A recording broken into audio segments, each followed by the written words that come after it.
heard it? That familiar sound.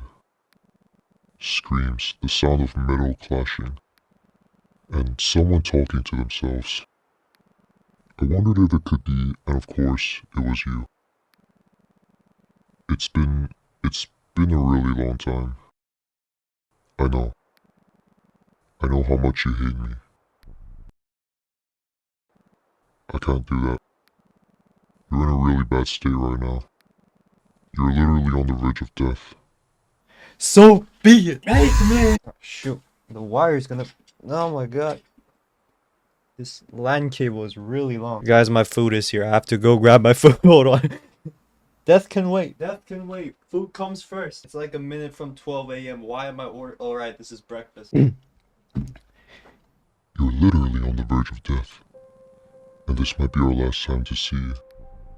I'd rather die than remember. Oh, damn. Why are you trying so hard? Aren't you afraid of dying? Even after all that you've been through, you haven't changed one bit. You're just like when we met. Stubborn, trying to handle everything on your own. But you're more afraid than anyone of being alone. What do you want? I just want to tell you something. Something I've been wrong about all this time. Will you listen to me? Okay. This game contains flashing lights, loud sounds, elevators. Good. Fine. Let's start from the beginning. This is the story of someone I know. Someone you've been avoiding, deep within that dark pit. I'm going to take you there.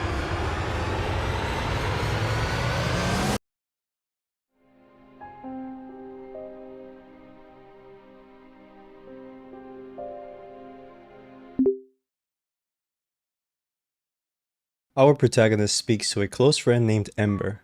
No, guys, that's Amber. That's a different person. I think I just deleted my entire script. Oh wait, it's right there. She starts off the conversation by apologizing for reaching out so late, before asking our protagonist about the truth regarding moving away. As she gets left to wonder, we are provided with dialogue options to choose from as a response.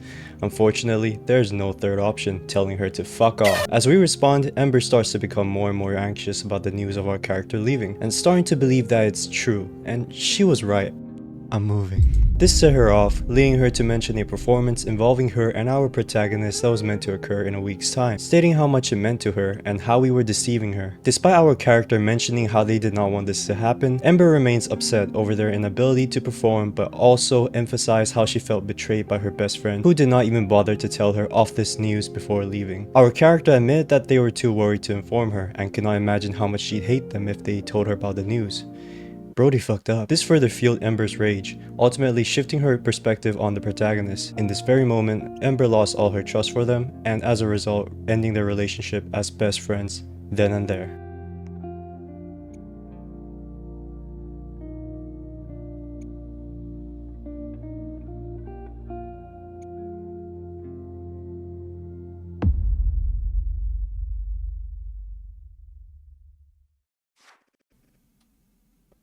Are you still not ready? No, Mom! Fuck! How long are you planning to keep us waiting?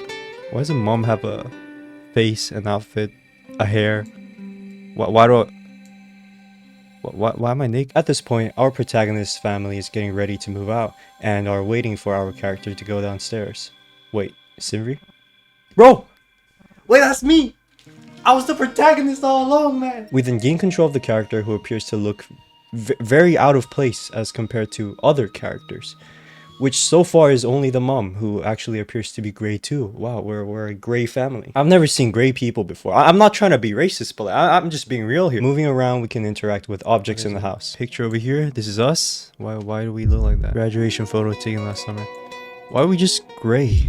The way I feel right now makes the photo look distorted, as if my current mood is reflected in it. Why does it look weird? I don't know, man. You tell me. After a bit, I decide to enter the bathroom, where my boy has a mental breakdown. I almost said breakdance. Mental breakdown. Our character leans back onto the door, reflecting on the DMs with Ember, wondering why they replied to the message. I never wanted things to turn out like this. Why?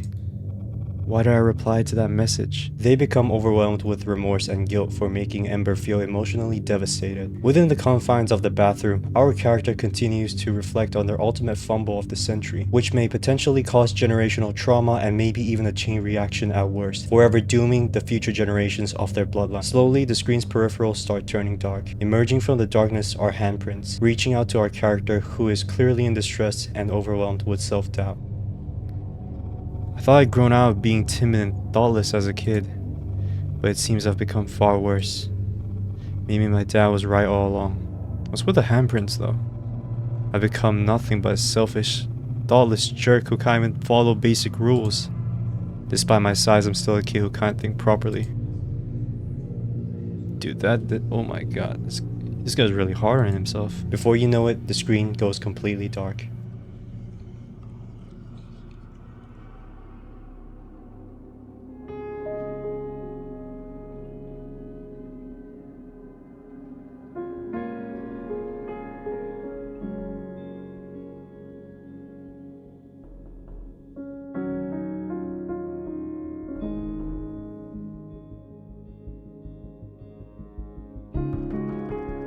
Sinri, are you okay in there? Please, don't be sad. We are trying really hard. Take your time to calm down. I'll be downstairs waiting. I love you, sweetheart.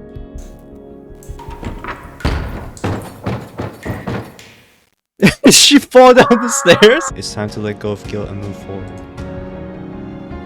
You gotta move on from the past, man. It's the only thing you can do right now. You got no options. We leave the bathroom to find out that we received a diploma for graduating high school, which our character thought they would not get. Even then, they weren't happy about it. They thought that the diploma made all the time spent getting it meaningless.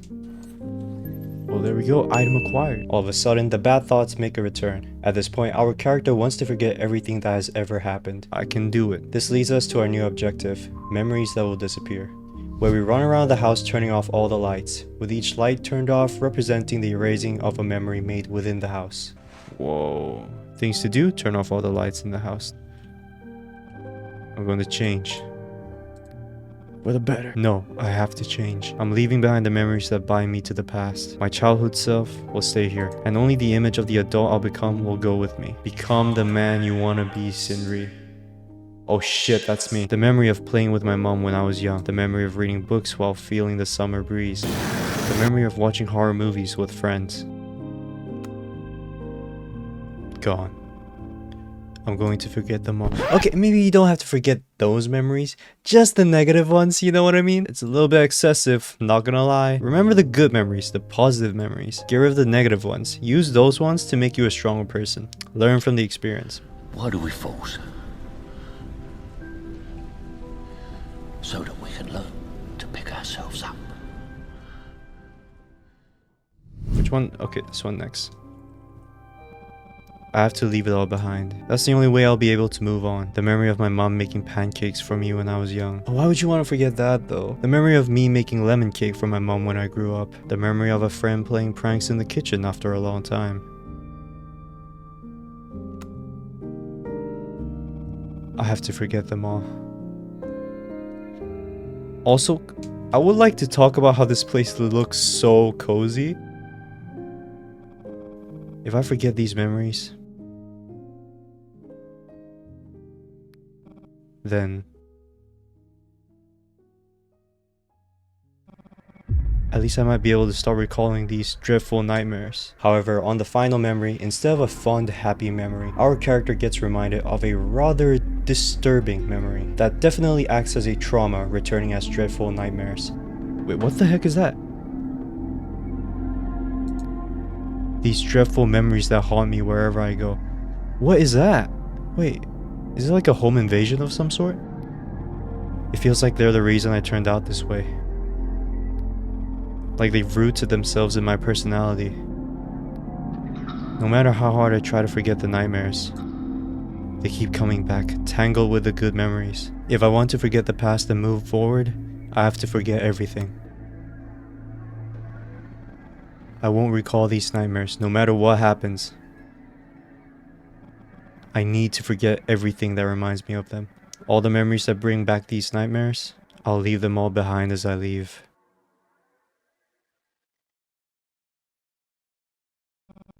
Then at least I can smile.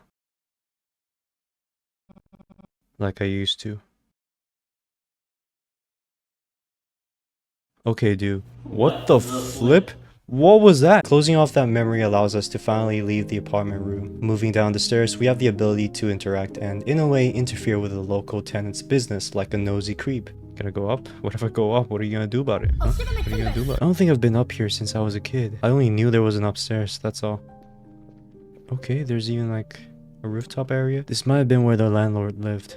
I can't really remember, but I think they were a kind person. Someone you could learn a lot from. Are they dead? The rooftop. It's probably locked. Bruh. Okay, let's go down and just head out. Goodbye, my childhood. Goodbye. And we're moving on. The sound of typing. There's still someone awake. Maybe they're working the night shift? Living the life of working at night and sleeping in the morning, I guess. Probably feels like a longer day than for others. Who's that? Okay, it's kind of weird you're talking right in front of their freaking door. Keep quiet, keep quiet. No, let's apologize. I'm sorry, I didn't mean to disturb. This voice. Aren't you the student from upstairs? What are you doing up at this hour? What are you doing up at this hour? I'm in the middle of moving out. I see. At this hour. I'm preparing to run for mayor of the universe. Is it done now?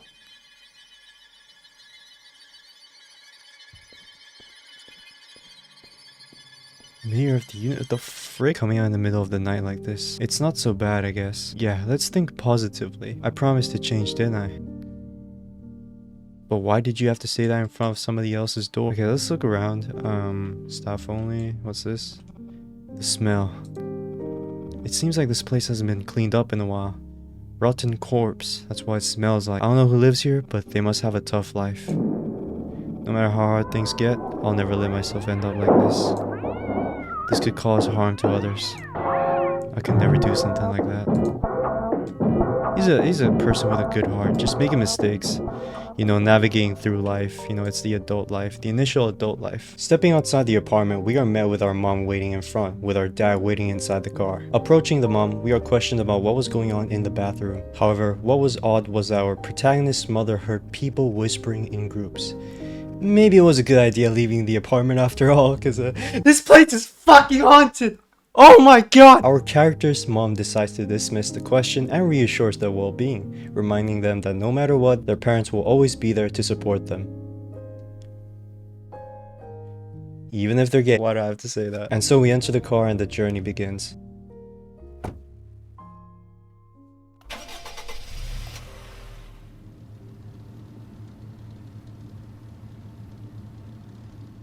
We wake up from a nap, overhearing a conversation between the mom and the dad. Initially, the conversation started with the mom caring for the dad's well-being under the current weather conditions, because it's like winter, you know, and winter's pretty cold. So, you know, when you're feeling cold and you're freezing, it's not a good feeling, you know. Before turning the conversation to a talk about their teenage child entering adulthood and how they may be acting as a burden for our character. It turns out the dad is a small business owner, and so far nothing is working out very well, explaining the constant need to move around all the time for work. Then the mom scolds the dad for avoiding our protagonist, not even saying a single hello. She further mentioned the screaming and self-muttering from the bathroom when our protagonist was having a mental breakdown.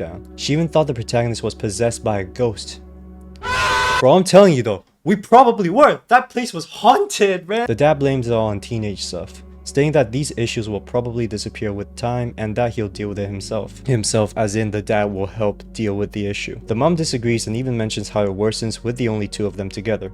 And by that I mean the son, our protagonist, which is us. So I don't know if you're a guy or a girl, so that's why I say them, you know. And you know, our protagonist and the dad equals bad. She even suggests turning to counseling for the protagonist.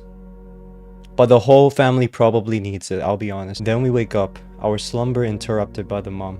We have arrived at our new home. Why you look so sad? Yes, that's our new home. Oh, it doesn't look that bad actually. It's a proper house. You held your diploma in your arms. And I farted. Here we go. We got here much faster than last time. Last time? What? I don't remember. I guess it's because the roads weren't busy since it was the middle of the night. So how's our new house look to you? I'm digging it so far. Let's see the interior though. I've been worried because you seemed upset all day, but I'm really thankful that you seem to like our new house. How about going out for dinner tomorrow evening? It's been a while since we did that. We can check out what restaurants are around here and explore the town a bit. Sounds like a plan. It should be fun. Sounds like a plan. Sounds good to me. Okay, alright then, we'll finish unpacking. You can go and get some rest. Sorry for making you stay up so late. Right, Dad? Bro, at this point, just go get the fucking milk. Entering the house appears to be very dusty and spacious, and it reeks of the smell of paint. Well, it is a brand new unfurnished house anyway, and so we have to move around to open the windows to get rid of the paint fumes, and also just explore the house in general. No, open the windows. There we go, fresh air. I thought I was gonna suffocate. Feels like I've been trapped in a basement abandoned for 30 years. My god, never again. Let's take a look around and see what's in here. Is mom and dad not coming in? Okay, suit yourself. Let's turn on the lights first. Here we go, making new memories. Oh, it's a warm color.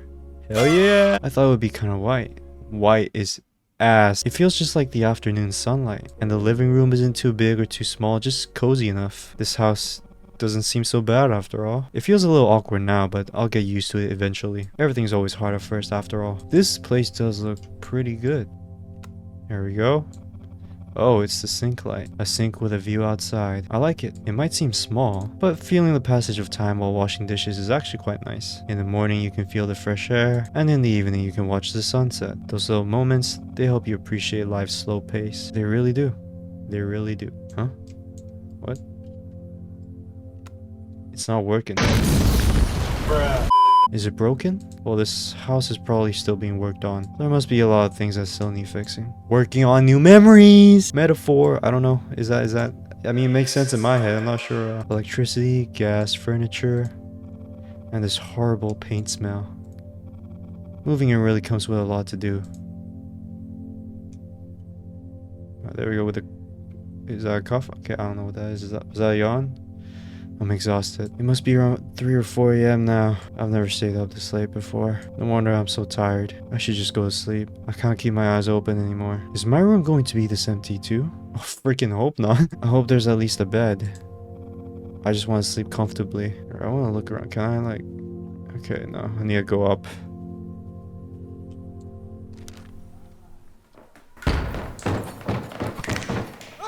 Oh, yep, and he's out. Okay. I'm not asking for much, but at least a bed would be nice. Okay, not bad, not bad. This is way better than I thought. It feels like one of those attic rooms from a movie I watched when I was a kid. A kid spending their summer vacation in the attic of a holiday cabin. This attic room feels just like that. It's spacious and has that warm, familiar feeling. It's nothing like my old room. There are even 2 windows. Wow, if today wasn't such a terrible day, I'd probably really enjoy this moment. Take it in, man, take it in. At least it's, you know, making things a little bit better, you know? Feel a little bit better. Oh, thank God there's a bed. At least I'll be able to sleep comfortably tonight. Huh? A pull string light? I used to see these all the time, but at some point they just disappear from my life. This attic really feels like it's filled with things from the past. Interesting.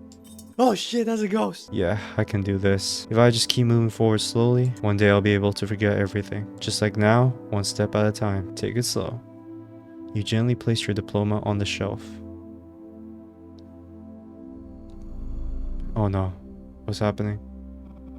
Oh, I almost threw up. I need to hide this as soon as I wake up tomorrow. I'll shove it in the closet or some crack in the ceiling where I'll shove it in the closet or some crack in the ceiling where I'll never find it again. Just looking at it makes me feel sick. Alright, guess we're going to bed. Shall we end the day? Hell yeah. This makes me want to sleep now. It looks so cozy.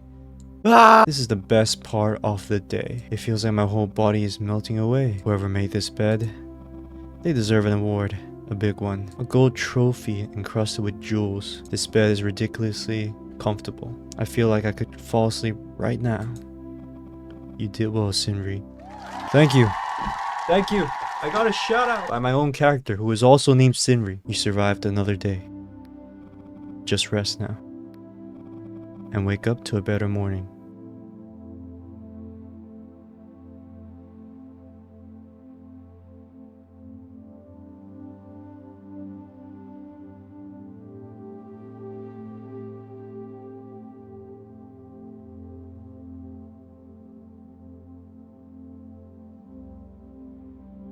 What the fuck? A brief explanation of our character's predicament then appears, explaining how they were a senior in high school as a member of the school's drama club, preparing for an important performance alongside their best friend. Their family business got in the way, forcing them to move away suddenly and abandon everything, and in fear of their friend's disappointment, they kept it a secret. But they were caught, as shown prior, and the whole situation spiraled upon their ridiculous excuse, destroying the friendship as a whole, and sending their mental health down the drain. The talk of their parents getting them help triggered an explosion of guilt that they have been holding on to, and later that night, the guilt greeted them for the first time in the form of a nightmare. A thumbprint scan icon then pops up, prompting us to click it, unlocking the phone. This then brings us into a scene involving our character and their best friend Ember.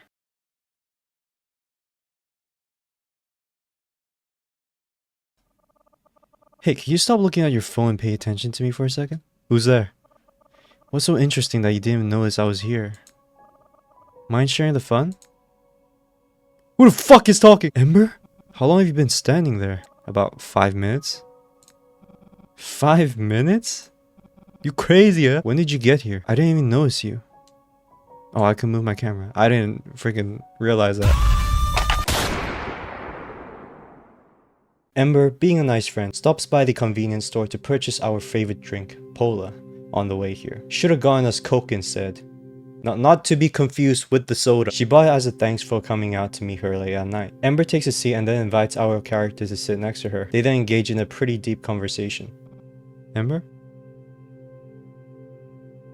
I'm gay. Our character noticed how Ember looked a bit sad today and asked her if that was the case. Ember admitted she got into another fight with her parents, this time about college. Ember mentioned how they were both graduating soon, which actually reminded our character that They were graduating soon. Yes, we completely forgot about that. Ember was surprised at the fact that our character hadn't even been thinking about college or anything related to it at all, despite talking like we knew about everything. Our character then proceeded to shift the topic of discussion back onto what Ember told her parents that led into said argument. Turns out she told them she wanted to attend an arts college to study drama, which was heavily disregarded by her parents as they thought that such job made no money. And they even told her to just work in a regular job like everybody else. They even criticized her acting despite having actually never seen her perform before. Our character tried to console her while Ember goes on to talk about how much she loves theater and even start to reminisce about their first performance in the auditorium in their first year. She mentioned the gut-wrenching nervous feeling before the performance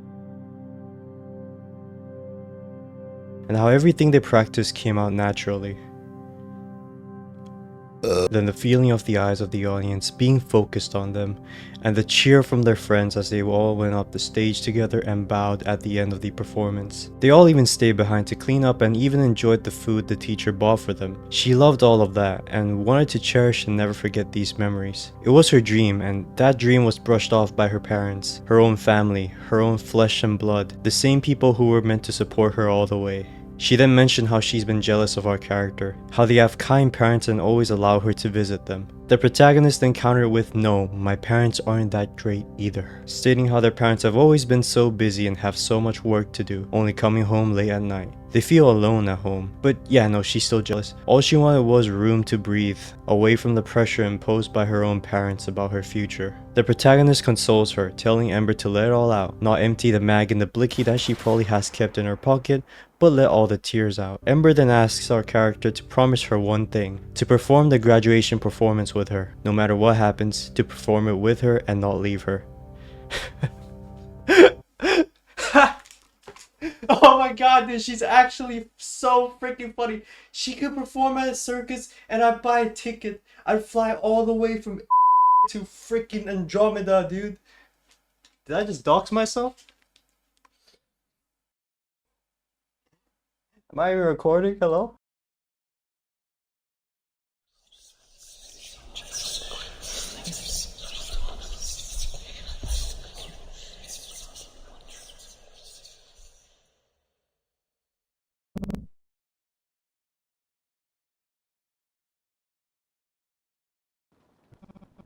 It was just a dream. It was all just a dream. A damn dream. I wish I could believe that everything was just a little dream I was having. Our character then wakes up from the nightmare. devastated, dwelling on the question of whether anything could have been different had our protagonist been more honest with their friend. We then head downstairs to discover that it's pouring outside. Upon noticing that the car was no longer outside, our character realized their parents have left for work and now they are all alone. Once again, they then mention how Ember used to visit frequently, but now that is no longer the case, they feel really alone and trapped. Everything was starting to feel different.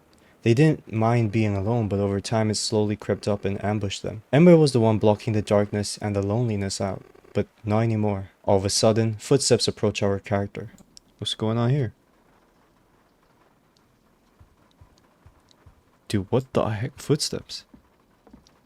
Wait, that's kind of creepy, dog. That's kind of creepy. Footsteps of someone who cannot be seen. Whoever this was, they were messing with the environment around us. And bro, so even the new house is haunted. What the fuck is going on with this game? Do I really have a mental illness like mom says? I don't know what's wrong with me. I'm seeing shit. What in what? Hey, don't get close to me. Don't get any closer.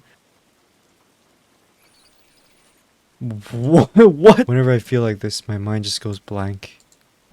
Like someone's pressing on both sides of my head.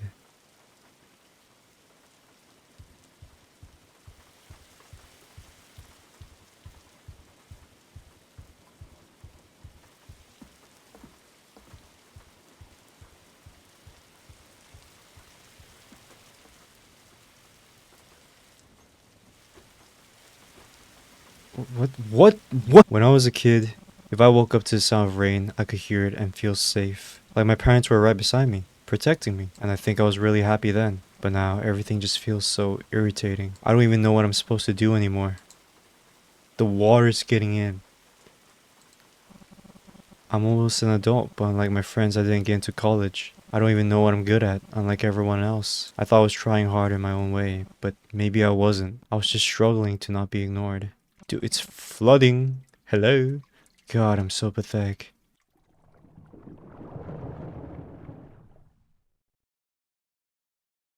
That's not good.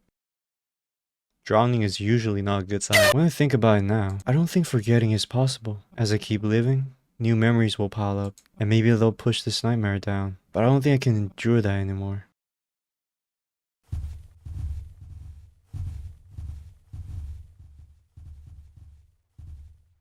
Well, what? Waiting for that time and all the effort it takes to build new memories?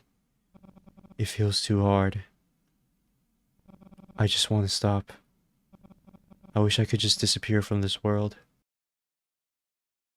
Not like this. Hey. Is that really what you want? To disappear from this world?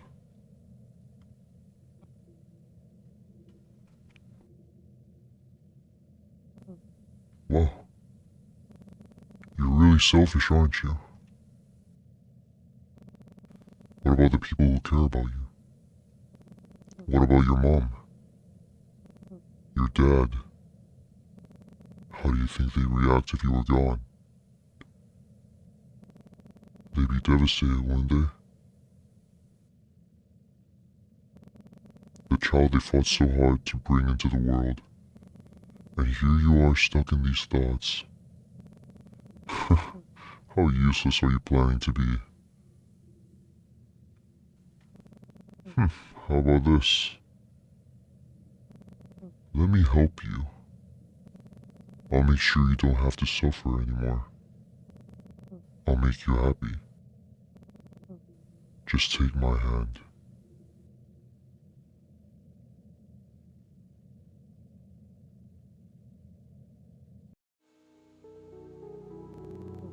You made the right choice.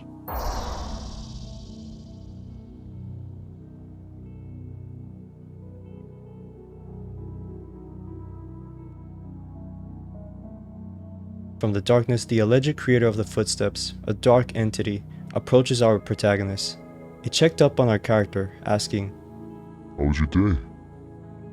The day felt so long. Nothing went the way I wanted to. I feel like I worry too much. Things that clearly won't happen, and yet I keep worrying. I don't even know why I'm like this. And my parents, I know they don't think I'm important. No matter how hard I try to see things positively, I just end up feeling bitter. I just keep thinking about it by myself. I tell myself it's because they're busy, so I shouldn't hold on to these feelings. Sometimes I wish I could talk to someone and get a bit of comfort, but I'm afraid that if I say these things, they will think I'm strange and leave me. Look at me. Who talks to themselves like this? Even I think I'm broken, like a defective product. I wish someone would hold me. I see. You've been through a lot, Simri. It's okay. From now on, only good things will happen. I'll take care of everything from here on.